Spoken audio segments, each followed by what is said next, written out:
Olá, amigo ligado na programação da TVT e você que nos assiste pelo Sistema NET em todo o Brasil. Estamos começando mais um programa Brasil Consciência, uma realização do Sindicato Nacional dos Servidores Públicos Federais na área de Ciência e Tecnologia do setor aeroespacial. Nesta última semana, o CEMADEM, um órgão que faz a prevenção de desastres naturais do Brasil, assinou um convênio com a Prefeitura de São José dos Campos para criar um aplicativo que vai auxiliar no combate ao coronavírus. Para falar sobre isso, nós vamos conversar agora com o Vitor Mamana, que é o responsável pelo desenvolvimento desse app, que vai, ou app, como alguns preferem, e vai explicar para a gente do que se trata. Bom dia, Vitor. Que aplicativo é esse? O que vocês estão oferecendo aí para o Comitê de Combate ao Coronavírus em São José dos Campos?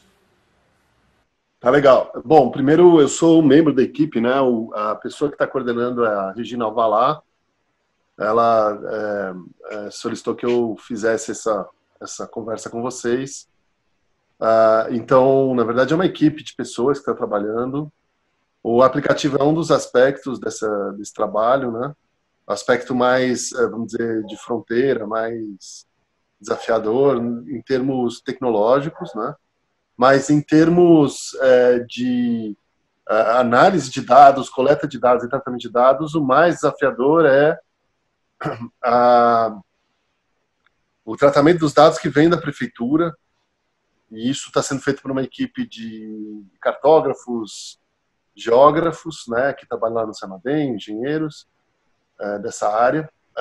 E a gente, então, com essa possibilidade de receber os dados, tem como criar novas formas de análise para a prefeitura, complementando um trabalho que eles já estão fazendo lá. A gente acompanhou esse trabalho feito junto com o IPLAN, né? E um trabalho até muito bom, assim, em termos de estatísticos, né? Então é isso. Esse trabalho tem dois lados, né? Esse lado da coleta dos dados, do tratamento dos dados, da anonimização dos dados, e um trabalho de um aplicativo que ele depende também de parcerias. O CEMADEM não tem como missão manter em funcionamento uma infraestrutura de aplicativo, não faz parte da nossa... Aliás, o risco biológico também não era uma coisa que estava tão explícito no nosso trabalho. Ele foi agregado agora com a questão da pandemia, assim, tivemos que nos capacitar, teve todo um trabalho aí de correria, né, para poder catch up com os desafios, né, dessa área da pandemia. Eu não sou epidemiologista, então evito, né, falar de questões que possam fugir da minha competência, mas ao mesmo tempo nós tivemos que nos capacitar para poder pegar esses dados e levar esses dados para a população. Mas explica para a gente, Vitor, o aplicativo, ele recebe dados da prefeitura, dados sobre o quê? Sobre pessoas infectadas, e o que ele oferece? Quais são as ferramentas que ele proporciona para a prefeitura ou para a população? O aplicativo está numa fase de protótipo, a gente não disponibilizou ainda em grande escala, a gente está buscando parcerias, né, com outras instituições que possam nos ajudar a colocar ele em produção, né?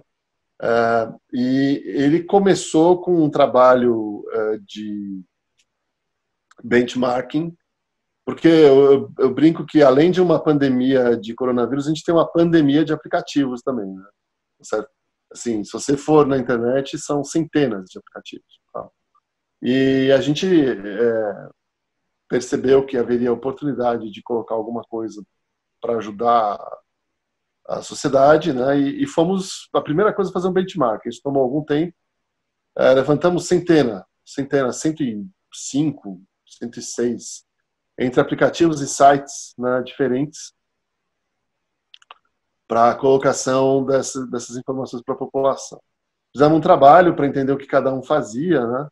E encontramos algumas coisas assim, geolocalizadas do tipo, você faz uma anamnese, uma autoanamnese, você verifica os seus sintomas e sobe para a rede, E ali você, como tem pouco teste, né, está subnotificado, então a possibilidade de você subir os seus sintomas, as pessoas podem saber o que está acontecendo. A gente percebeu que isso é um pouco sujeito, pode ser um pouco sujeito a vandalismo de dados, a análises imprecisas, né? E quem que é o melhor agente para fazer essa subida de dados? É o profissional de saúde. Então, no momento inicial em que a gente especificou o aplicativo, a gente foi buscar como que funcionavam as unidades básicas de saúde, e isso é muito dinâmico também, entendeu? Então, tem que ter essa noção do quão dinâmico é isso, né? Um, um, e uma das características naquele momento, que é mais ou menos março, né, que nós identificamos, era a triagem de pacientes para evitar que os pacientes convivessem no mesmo ambiente, né, estando com suspeita de coronavírus. Essa triagem era feita por um profissional na entrada da UBS, e esse profissional, isso eu estou falando de um caso que a gente estudou que foi Campinas, né? Esse profissional, então, ele subia dados de febre, né? E possivelmente de oximetria também. São dados importantes aí para identificar a situação do batimento cardíaco também. São os três principais, né? Então, a partir dessa conversa que tivemos com profissionais desses ambientes, a gente pensou o seguinte: a melhor pessoa para subir esses dados é o profissional de saúde, né? Muito embora o médico esteja muito sobrecarregado, normalmente o médico, pelo que a gente avaliou, não seria a pessoa para subir esses dados no ambiente da unidade básica, mas sim aquela pessoa que dá o suporte e faz a triagem. Então, muitos desses dados de triagem não estavam sendo registrados, né? E poderiam ser uma informação complementar. Essa informação complementar, ela pode funcionar para o profissional de saúde também, pode funcionar como um dosímetro, tá, da exposição daquela UBS, né, ao longo do dia a pessoas com sintomas. Tá? E o Brasil hoje é um dos países com maior índice de... não sei como é que está nesse mês, mas ele chegou no mês passado a ser um dos países com maior índice de profissionais de saúde, né, contaminados e até em termos de óbito. Né? Então, esse dosímetro ele poderia ser um estímulo para o profissional de saúde subir os dados. Né?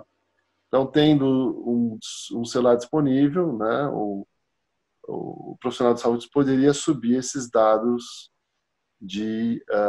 daquela triagem que ele faz logo na entrada. Então, os dados que vão alimentar o aplicativo são os dados da triagem das unidades básicas de saúde com relação a pacientes que apresentam sintomas e aqueles que não apresentam sintomas. E aí a gente teria assim, um indicativo de onde que está pegando, digamos assim. A ideia é ter uma espécie de um mapa da febre, né? Isso já existia no Ministério da Saúde, num dos sites de coronavírus do Ministério da Saúde que recentemente saiu do ar, eu não sei o motivo, né? Tinha uma ferramenta para isso, mas não era bem um aplicativo, tá? A ideia é que a gente tenha uma coisa um pouco mais prática para o profissional de saúde, que ele bate uma foto ali do cartão SUS, né? E aí ele pode obter os dados, embora o cartão SUS tenha algumas questões de identificação, redundâncias, tem uma série de problemas também com o cartão SUS, né? De repetição de números, e tem umas coisas também que tem que ser lidadas, né? Mas alguma forma de identificação, isso tá sendo discutido, né? Como fazer. O paciente, naquele momento que ele faz a triagem, ele apresenta alguma forma de identificação. Essa forma de identificação já é anonimizada ali, né? Ela já sobe anonimizada, tá? Para o sistema. Com isso, a gente tem uma espécie de um Golden Register, né? Um registro de daquela pessoa, da identidade daquela pessoa, mas que não permite saber quem ela é, né? Então, quando ela volta na UBS e ela vai passar pelo processo de triagem novamente, se houve alguma alteração na situação dela, essa alteração é gravada naquele mesmo registro, né? Tá certo? Mas a gente não sabe quem é aquela pessoa. Então, esse cuidado da anonimização, porque a gente não é custodiante de dados, a questão da Lei Geral de Proteção de Dados ainda não está valendo, mas nos preocupa muito, né? Tem toda uma questão do nosso plano diretor de tecnologia da informação no CEMADEM. Então, nós temos que tomar muito cuidado com a forma como a gente armazena esses dados, né?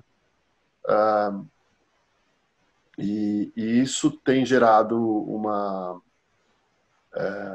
todo um trabalho extra, né, que tem que ser feito na geração desse aplicativo. Já estamos lidando com isso na questão do dashboard, que é o mapa interativo da Covid no município de São José. Esses dados já estão anonimizados, né, já vêm anonimizados da prefeitura, mas são dados diferentes, são dados já de resultado de teste, né? A proposta do aplicativo é dados de triagem, né, como complemento aos dados de teste. Então, a gente teria esse mapa, né? Esse mapa não necessariamente é para as pessoas decidirem onde elas vão. Eu acho essa questão hoje, a cidade já está tomada de coronavírus, né? Então, tem isso também, né? Como a gente é um órgão público, tem que seguir certos ritos, e a pandemia está se alastrando, né? Então, hoje, já no momento inicial da especificação do aplicativo, a realidade já se ampliou muito, né? Hoje já não tem uma região da cidade que eu diria para você que não tem coronavírus, né? Agora, depois desse, você mencionou que está em fase de protótipo, né? Quando é que isso já vai estar sendo implementado, se é que já não está? Quando que vocês vão começar a disponibilizar isso para os profissionais de saúde e para a população também? Não sei se vocês vão permitir que a população veja os locais onde mais tem paciente com febre. Essa decisão sobre quem vai ver ou não, os dados são da prefeitura, né? Essa decisão é tomada pela prefeitura, evidentemente, né? Mas não estamos nem nesse estágio dessa tomada de decisão ainda na questão do aplicativo, muito embora na questão do mapa interativo, sim, já existem dados para serem disponibilizados, né? A questão de quanto tempo a gente vai levar, eu na verdade, confesso que a gente depende muito de alguma parceria. Esse trabalho de divulgação é justamente na busca dessas parcerias, que envolve, essa parceria vai envolver certamente hospedagem, né, garantia de segurança da informação, uma série de aspectos do aplicativo que fogem um pouco à nossa missão e à nossa competência, né, tá certo? De disponibilização. Então, esse esforço do aplicativo tem sido de busca dessas parcerias e também de busca de financiamento para ampliação da equipe. Hoje a equipe é muito pequena, né? Muito, muito, muito pequena. Pensa numa equipe pequena, tá certo? Mas e boa parte da equipe hoje está focalizada na captura dos dados do município e principalmente nesse tratamento esse protocolo inicial de como proteger a identidade do cidadão. Então, no que diz respeito ao dashboard, que ele tem uma inovação que eu considero importante, porque ele vai permitir a visualização da Covid num nível de rua, né, na cidade, tá? Então você vai conseguir saber. E uma das questões que a gente está lidando é como criar um certo blurring, né, dessa informação, porque em nível de rua, de certa forma, você pode perder a privacidade. Né? Em regiões que são menos densamente povoadas, né, você sabe quem está doente a partir do mapa, né, certo? Então, tem um trabalho desse que está sendo feito, de blurring, né, dos dados. E na questão do aplicativo, eu acredito que demore ainda um tempo até encontrar essa parceria e encontrar essa forma de disponibilizar o aplicativo em grande escala. Só para o nosso telespectador entender, você falou aí na questão da identificação do paciente, aquele que passou pela triagem, apesar de ter uma foto do cartão SUS dele incluso aí na identificação, ele não será, essa informação não será facilmente visualizada por qualquer pessoa. Não vai dar para ver o nome de quem teve febre, quem apresentou isso. E falando a respeito do mapa, se trata como dashboard, né? Esse mapa vocês estão tentando dar um jeito dele não mostrar especificamente a casa onde existe, para que as pessoas não saibam quem está doente ou não, é isso? Esse jeito já foi dado, né? A gente já tem lá um protocolo para fazer isso, né? Tá? E no caso do cartão SUS, a especificação é que o dado, quando ele subir, ele já está anonimizado. Ou seja, você nem guarda a foto do cidadão, tá? Perfeito. Você, assim, não tem nenhum interesse em guardar a foto do cidadão. O que tem interesse é guardar algum hash, né, que chama hash, algum hash das informações de identificação do paciente, para que quando ele voltar, se ele fizer de novo aquele procedimento, né, de triagem, e aquele dado for diferente do dado inicial, vamos supor, ele veio numa semana, obteve um dado, depois ele veio 2 semanas depois, obteve outro dado diferente, eu tenho que atualizar o dado, esse dado tem que cair no mesmo registro, tá? Mas eu não sei quem é essa pessoa, tá? Que é o processo de criptografia, tá?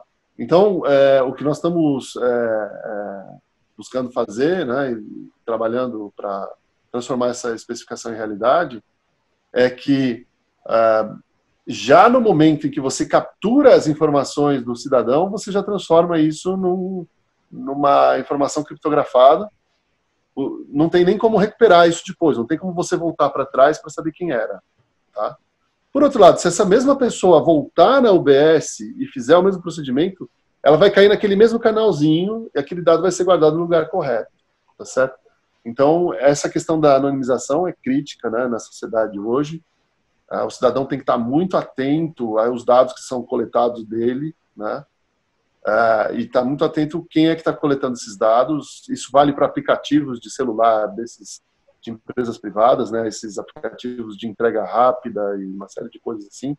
O cidadão às vezes não sabe, mas ele está abrindo mão da privacidade dele num daqueles termos de uso, né? E isso hoje pode não fazer muita diferença. Qual é a importância disso? Não sei o quê. Mas no futuro pode ter sim um uso que é imprevisto, né? Pode ter uma forma de usar esses dados de uma forma imprevista. Então, esse cuidado constante com a privacidade tem que alertar o cidadão, né, para ele não trocar o seu direito à privacidade pelo conforto.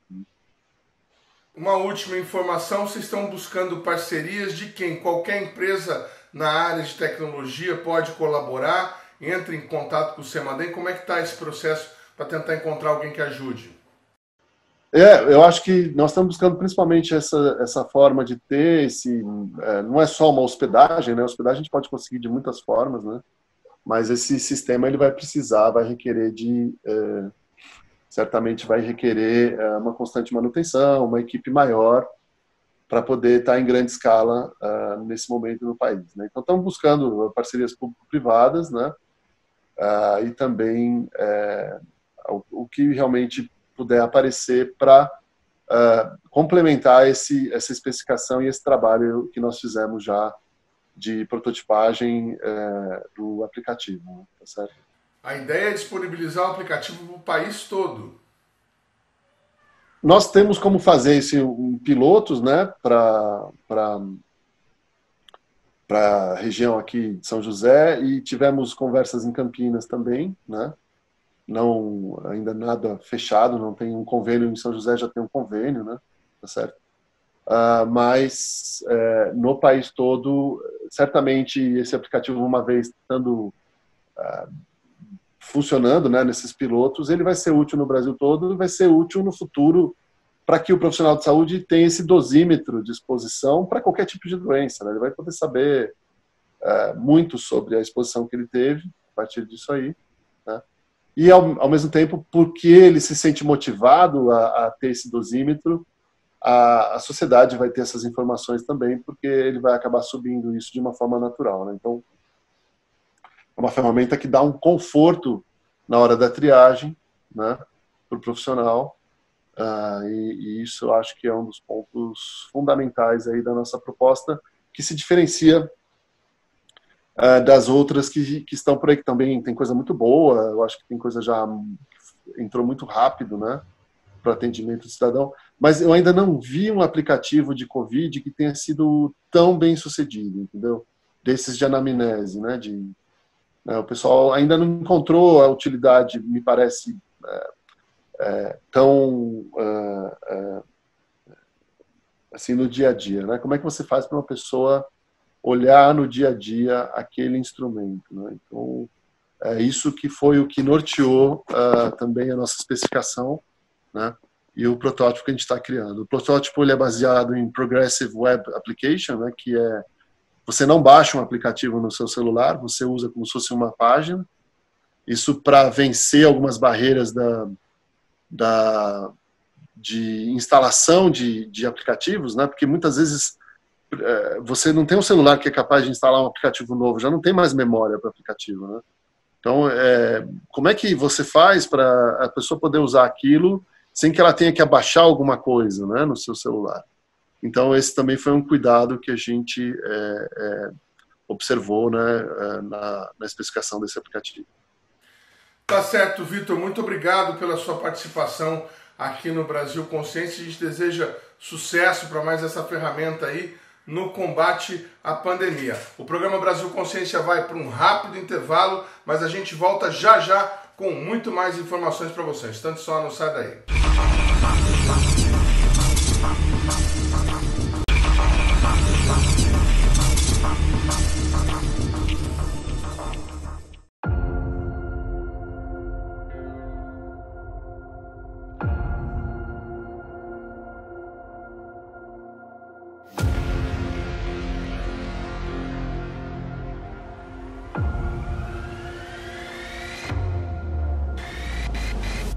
O Centro de Lançamentos de Alcântara realizou sua primeira atividade de 2020 no final do mês passado. Foi lançado um FTB, Foguete de Treinamento Básico, como parte da Operação Falcão 2020. A operação tem o apoio da Agência Espacial Brasileira e integra o cronograma de atividades do CLA neste ano. Segundo informações da Força Aérea Brasileira, o lançamento serviu para exercitar as principais funções de comunicação, telemetria, rastreamento e gerenciamento dos procedimentos de segurança e comandos para lançamentos na base.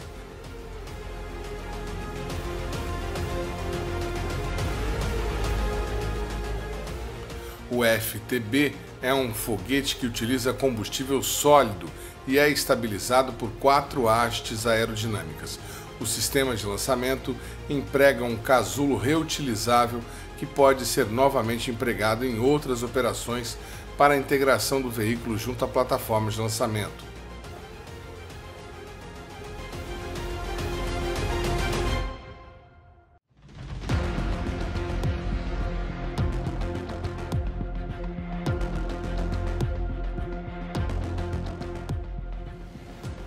O lançamento aconteceu às 17h52 pelo horário de Brasília, com o veículo atingindo uma altitude máxima superior a 30 km em 1 minuto e 15 segundos.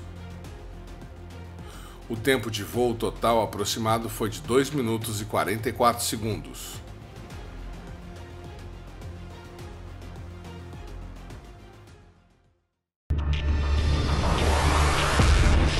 E por falar em aeronáutica, um avião KC-390 Millennium da Força Aérea Brasileira foi usado para transportar profissionais de saúde das Forças Armadas, além de especialistas do Ministério da Saúde, para prestar atendimento médico às comunidades indígenas no estado de Roraima. A missão, que faz parte da Operação Covid-19, aconteceu no final do mês passado.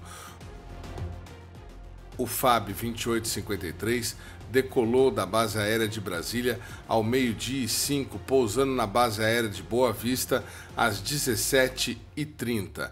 Na capital roraimense, os profissionais de saúde embarcaram em uma aeronave C-105 Amazonas para prestar atendimento a comunidades de etnias Yanomami, Iekuana, Turepang, localizadas no extremo norte do Brasil, próximas à fronteira com a Venezuela.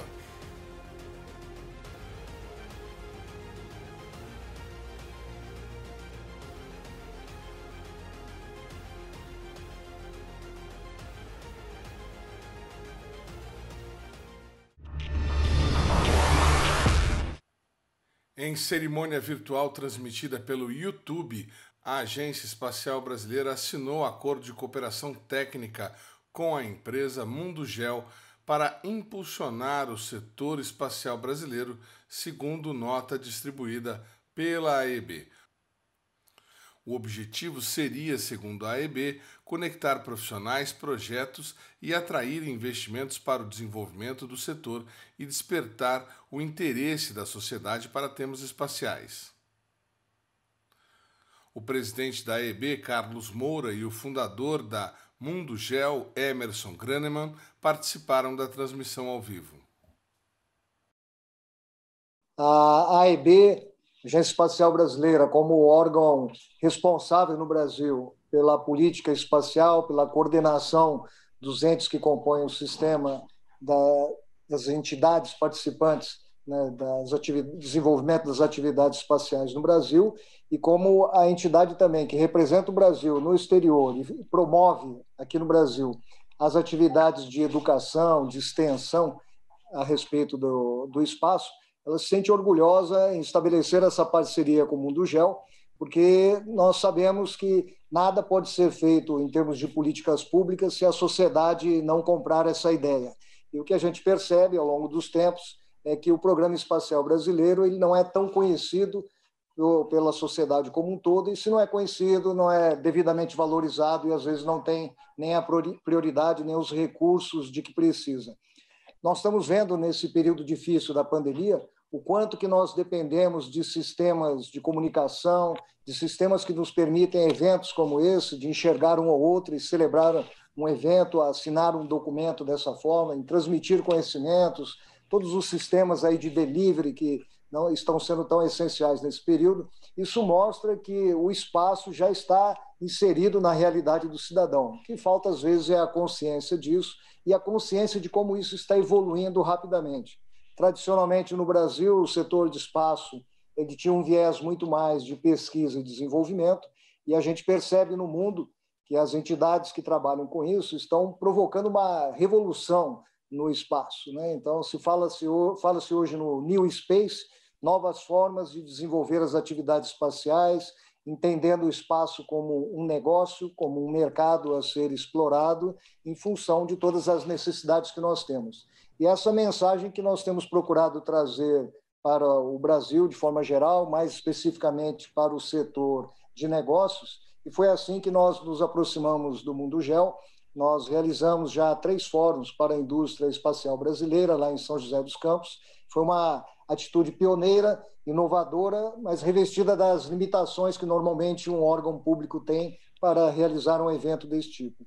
E conhecendo o Mundugel e o profissionalismo com que essa entidade trabalha, não só com questões de espaço, mas de várias outras correlatas, nós descobrimos aí uma área de interseção que nos permitiu celebrar agora essa parceria, que certamente vai permitir, do lado da EB, nós cumprimos o nosso papel de difundir o que está acontecendo, de promover laços entre as entidades e de promover, quiçá, novos negócios que permitam à indústria espacial brasileira ter mais sustentabilidade e poder se inserir numa cadeia global de fornecimentos. Então, ficamos muito orgulhosos, agradecemos todo o entendimento, toda a construção que foi feita pela equipe da Mundugel com a nossa equipe, e agora vamos finalmente ouvir o Emerson, né, e depois formalizar essa parceria. Muito obrigado a todos.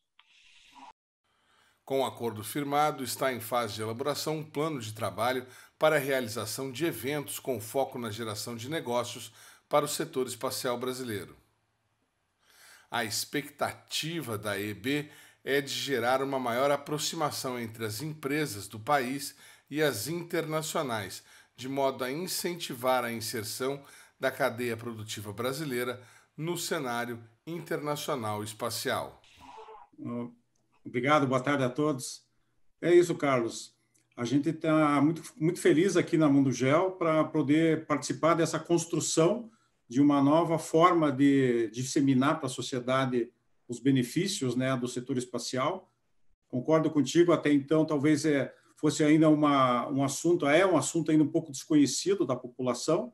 Então, a nossa missão é ajudar a AEB a divulgar os benefícios das aplicações de vários usos da área espacial e também tentar atrair a iniciativa privada brasileira para que participe aí da cadeia produtiva do setor, tanto para atender eventuais demandas nacionais, como até se posicionar aí no mercado internacional, que a gente tem observado isso nos outros países, que há uma participação cada vez mais forte da iniciativa privada, e a gente espera contribuir com o nosso expertise, que é a parte de disseminação de conhecimento, a parte de realização de eventos tecnológicos, dentro desse período que contempla nosso acordo de cooperação. Esperamos que seja um sucesso aí, contem com a gente para ajudar a AEB nesse propósito. Foi também por meio de uma live que o presidente da Agência Espacial Brasileira anunciou a assinatura de um convênio com a Universidade de Brasília. As instituições assinaram no início do mês um termo de execução descentralizada que prevê a promoção de ações de capacitação educacional e pesquisas correlatas por meio da realização de um programa de mestrado profissional em economia. Como foi já salientado nas palavras de abertura, o negócio espacial, se podemos dizer assim, tem evoluído muito. O professor destacou que a área de defesa e a área de espaço tem singularidades, é muito diferenciado de outros mercados, mas tudo isso está numa revolução muito grande, uma revolução tecnológica e também uma revolução nos modos de fazer. Então, é um período, digamos, revolucionário, assim como foi lá os anos 60, né, que se saiu de pequenos experimentos e o homem chegou na Lua em uma década. Nós também vivemos agora, nessa década, um período revolucionário em que as nossas ambições já extrapolam aqui o âmbito terrestre, já estamos falando em Lua, em Marte, e isso não é só mais ficção.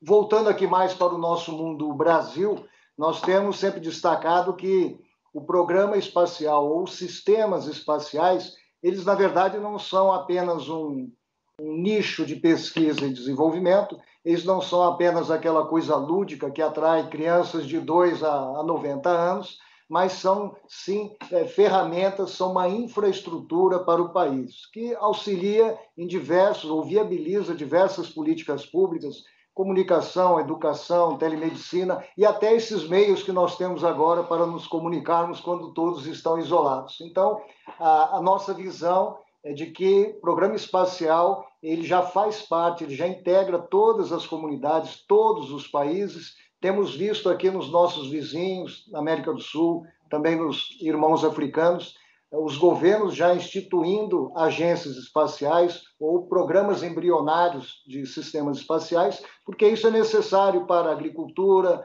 para controle de fronteiras, para uma série de outras aplicações. E para quem tem dúvida que já usa sistema espacial, basta pedir uma comida por delivery ou usar um sistema de mobilidade urbana que já está integrado, já está usando sistema espacial. Então, dentro dessa visão mais atualizada e mais revolucionária do que é um programa espacial e de como nós, como governo, podemos efetivamente apoiar as diversas políticas públicas, é que nós, olhando para o perfil dos nossos colaboradores, identificamos que é importante, sim, investirmos mais nessa capacitação, olharmos esse lado da economia, olharmos esse lado de como fazer a política pública da forma mais efetiva, como foi muito bem apontada pelo professor. Então, dentro desse contexto, nós nos sentimos muito bem apoiados pela AEB, nos sentimos orgulhosos de estar estabelecendo essa parceria. E eu gostaria de fazer uma sugestão, se os senhores e as senhoras concordassem. Hoje estamos num dia triste para o setor espacial, porque faleceu aquele que é considerado o pioneiro ou o pai da foguetaria no Brasil, o engenheiro Jaime Boscov.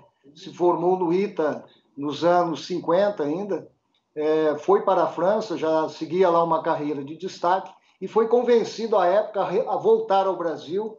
Ele aceitou o desafio e foi ele o líder do desenvolvimento da família dos foguetes sonda. Depois, já no projeto do veículo lançador de satélites, ele foi o gerente desse projeto por vários anos e assim permaneceu até próximo do primeiro lançamento. Já estava aposentado, realmente era um pioneiro, mas foi uma pessoa que influenciou, eu diria até, gerações de profissionais da área espacial. Então, se me permitem, eu já faria uma sugestão para essa primeira turma, que, seguindo tradição de outras escolas, que essa turma adotasse como nome de batismo o nome Turma Jaime Boscov. Muito obrigado a todos, sucesso no empreendimento. Em tempos de pandemia, as ações promocionais têm sido uma tônica da Agência Espacial Brasileira, assim como de outros órgãos ligados ao Ministério da Ciência, Tecnologia e Inovação. Na última semana, a AEB lançou inclusive um novo vídeo institucional que você acompanha agora.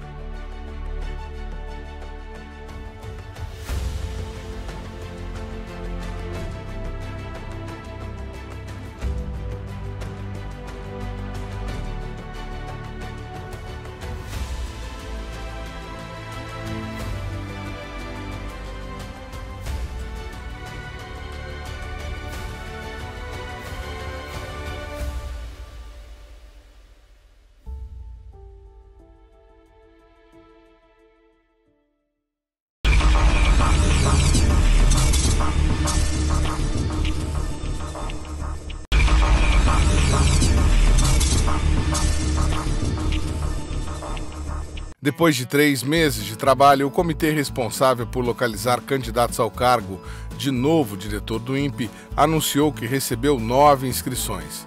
O trabalho do comitê havia sido iniciado em março deste ano e o primeiro prazo de inscrição se encerrou em 31 de maio, sem o registro de interessados, conforme havíamos noticiado aqui no Brasil Consciência.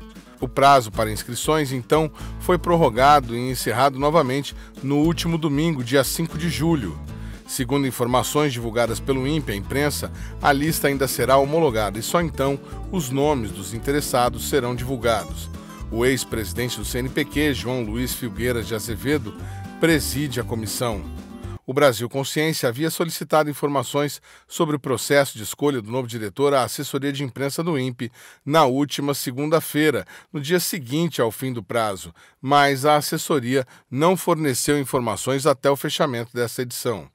Dias antes, o programa havia entrevistado o tecnologista Gino Genaro, ex-membro do Conselho Técnico Científico do Instituto, sobre o processo de escolha do novo diretor e também sobre a reforma administrativa que vem sendo conduzida pela diretoria interina há aproximadamente 1 ano.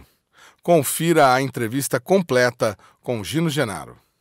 Gino, você já tinha cantado essa bola aí da última vez que a gente já conversou, né, sobre a abertura do processo, dizendo que dificilmente alguém se candidataria.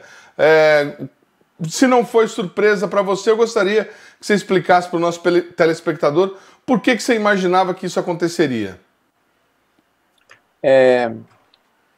Boa tarde, Edmond. Obrigado pelo convite para a gente falar mais uma vez sobre esse assunto de tamanha importância para o INPE, né, que é tratar da sucessão na direção do Instituto, como você mesmo lembrou, de uma maneira fora do convencional, né, que foi a saída brusca, a exoneração brusca do Galvão por conta de desentendimentos com o presidente da República, todo o Brasil inteiro acompanhou aquilo, e desde então o INPE vem vivendo aí uma sucessão de atropelos nessa interinidade, né, e agora esse processo na busca de um diretor efetivo para a instituição. Como você disse, né, foi instaurado pelo Ministério da Ciência e Tecnologia o Comitê de Busca, que desde então vem aguardando, né, desde que lançou o edital, vem aguardando candidaturas de possíveis nomes para compor a lista tríplice que esse Comitê de Busca vai elaborar, para submetê-la ao ministro da Ciência e Tecnologia, que escolherá um dentre os 3 nomes dessa lista tríplice. Acontece que, no final do prazo, primeiramente estipulado pelo Comitê de Busca, aparentemente, nós não sabemos ao certo, ou não apareceu o número de candidatos suficientes para compor uma lista tríplice, que obviamente tem que ter 3 nomes, né? Portanto, vamos supor que tenham se candidatado 1 ou 2 pessoas, ou mesmo que tenha havido candidaturas suficientes, mas o Comitê de Busca também tem a prerrogativa de avaliar os currículos, os nomes de quem se candidataram ali até aquele período, e entender que não, que poderia abrir o prazo para haver mais alternativas para que eles, então, pudessem se debruçar e escolher os 3 que eles julgassem melhores para compor a lista tríplice. Então, nós não sabemos o que aconteceu. Há, por parte da comunidade do INPE em geral, uma interpretação de que o mais provável que tenha acontecido é essa primeira possibilidade, de que não tenha surgido o número de candidatos necessários para compor a lista tríplice. A razão, um dos motivos, são vários, mas um dos motivos é esse que nós já imaginávamos lá da última vez que nós conversamos. Conversando com várias pessoas da comunidade do INPE, inclusive colegas, né, que conversam no sentido de incentivar aquele ou aquele, um ou outro colega a se candidatar para esse processo, eles perceberam que havia uma resistência muito grande, seja porque as pessoas entendiam que era um processo muito fechado, ou seja, nada transparente, e que poderia haver um desgaste muito grande de ter que colocar o seu nome ali, elaborar um conjunto de propostas para a instituição para os próximos 4 anos e se expor de uma forma onde você sabe que está entrando num jogo de cartas marcadas, né?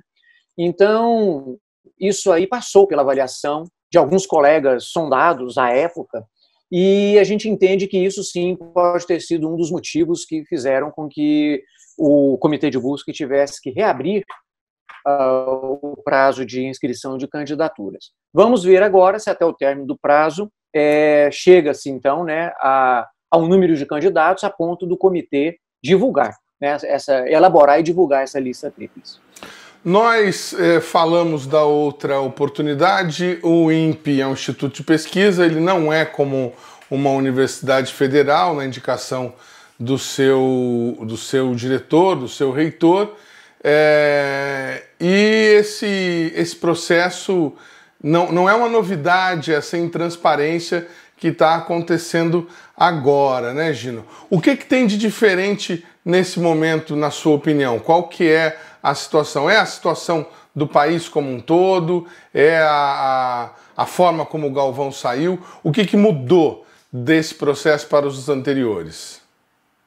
Pois então, Edmond, a boa parte da comunidade do INPE tem uma visão. Bom, primeiro que a gente tem que ter a consciência do que significa um processo de escolha de um dirigente máximo de uma instituição via comitê de busca. Porque as pessoas podem imaginar que, por ser a escolha via comitê de busca, é um processo mais democrático, um processo né, que se assemelhe, ao menos, a uma eleição, por exemplo, como acontece nas universidades federais, onde há uma eleição das quais participam os estudantes, os técnicos administrativos, os professores, todos participam ali de uma votação para a escolha de um reitor. Não é a mesma coisa.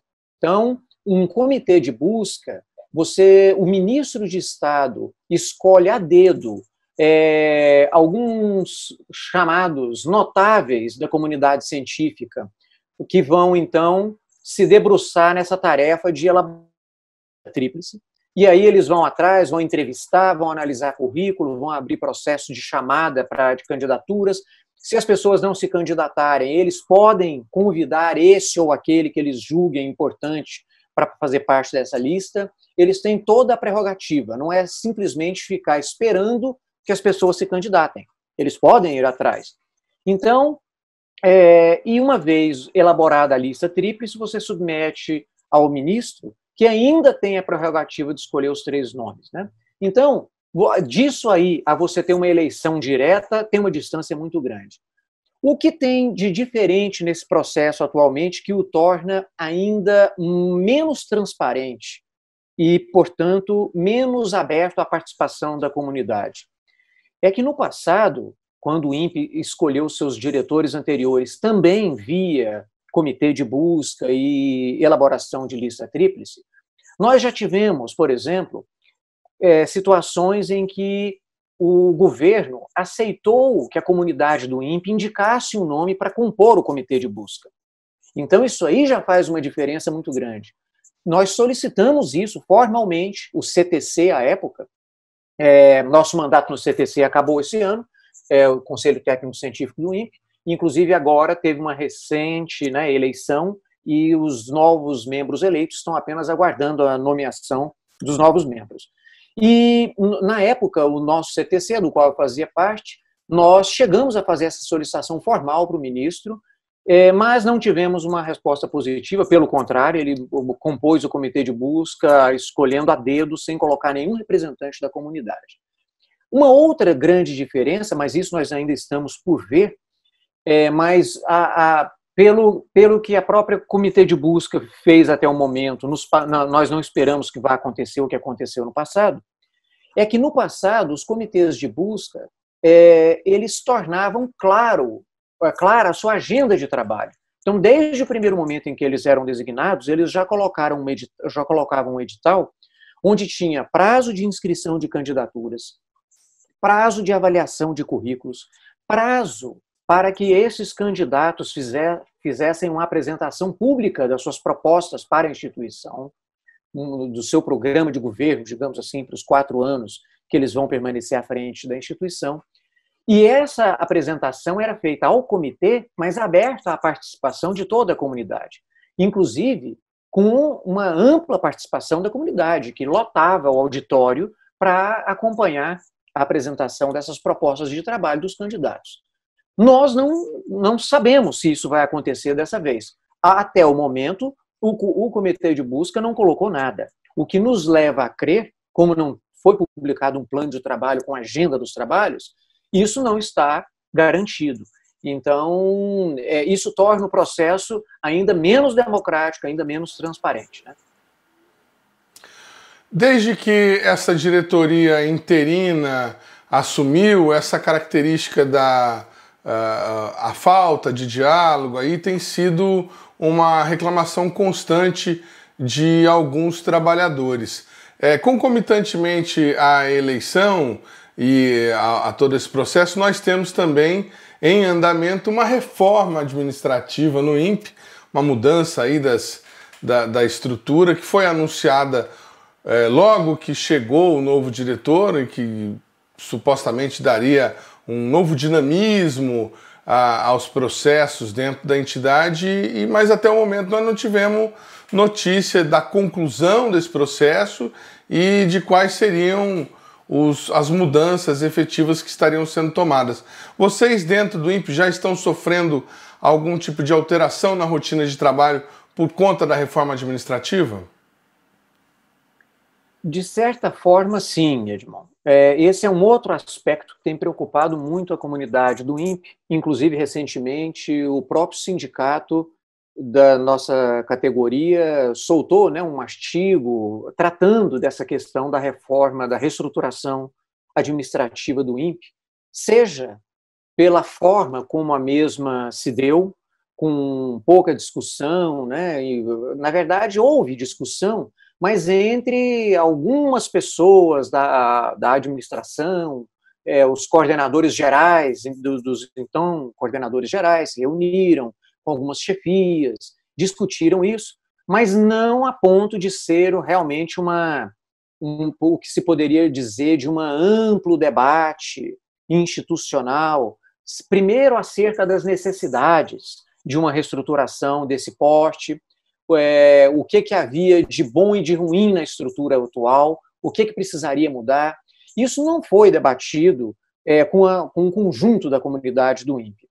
O que, de certa forma, foi algo que nós não esperávamos, porque quando o diretor interino, pela primeira vez, reunido com a comunidade do INPE no auditório do LIT, colocou pela primeira vez que havia a intenção, que inclusive essa intenção partira do próprio Ministério da Ciência e Tecnologia, de que o INPE passasse por essa reestruturação, na oportunidade, eu me lembro que um dos pontos do que o diretor interino mencionou foi que ele colocou o esboço geral da ideia que o Ministério tinha dessa reestruturação, mas dizendo que o detalhamento daquela reestruturação se daria por meio de uma comissão de trabalho formada por membros da comunidade do INPE que iriam, então, se debruçar e detalhar aquela proposta de reestruturação.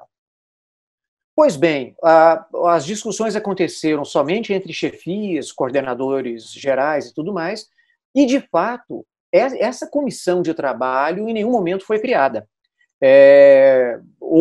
Tivemos notícia até de que algumas pessoas, a convite da administração, estariam contribuindo em algumas discussões, mas isso não chega a ser o que foi dito, né, pelo diretor interino, que era a criação de uma comissão de trabalho, o que pressuporia a designação de pessoas para essa comissão, uma comissão publicamente instituída, né, inclusive via portaria de designação, e isso não aconteceu. Então, de fato, não houve um debate que a comunidade almejava, de maneira que a reestruturação acabou vindo de roldão, meio que de cima para baixo. E qual é o status dela hoje? Isso também tem preocupado a comunidade. Nós tivemos a informação, sempre de maneira informal, porque nada foi divulgado formalmente sobre essa reestruturação ainda, o que é um outro ponto ruim, né? Porque a comunidade fica sabendo, mas extraoficialmente, mas nada é informado de maneira formal. E a notícia que se tem é que a reestruturação foi terminada, a sua versão final aqui no INPE, mandada para o Ministério em Brasília, e que se estaria aguardando apenas o ok do Ministério e, por conseguinte, a sua publicação no Diário Oficial, que é quando, então, ela passaria a viger oficialmente. Acontece que isso já aconteceu há algumas semanas, para mais de mês, de que essa proposta está no Ministério em Brasília, e até o momento não se sabe se por conta dos problemas da pandemia ou qualquer outro motivo, ou até cogita-se até, né, já houve mudança no Ministério, que deixou de ser Ministério da Ciência, Tecnologia, Inovação e Comunicações. O Ministério das Comunicações foi recriado nessa última semana, quer dizer, tudo isso muda o Ministério. Há quem diga que o próprio Ministro da Ciência e Tecnologia, Marcos Pontes, estaria aí na Berlinda para liberar uma vaga para também esse ministério ser cedido ao Centrão, para o governo querendo conquistar votos do Centrão, até para tentar barrar uma possível tentativa de impeachment contra esse governo. Então, eles estão atrás de votos.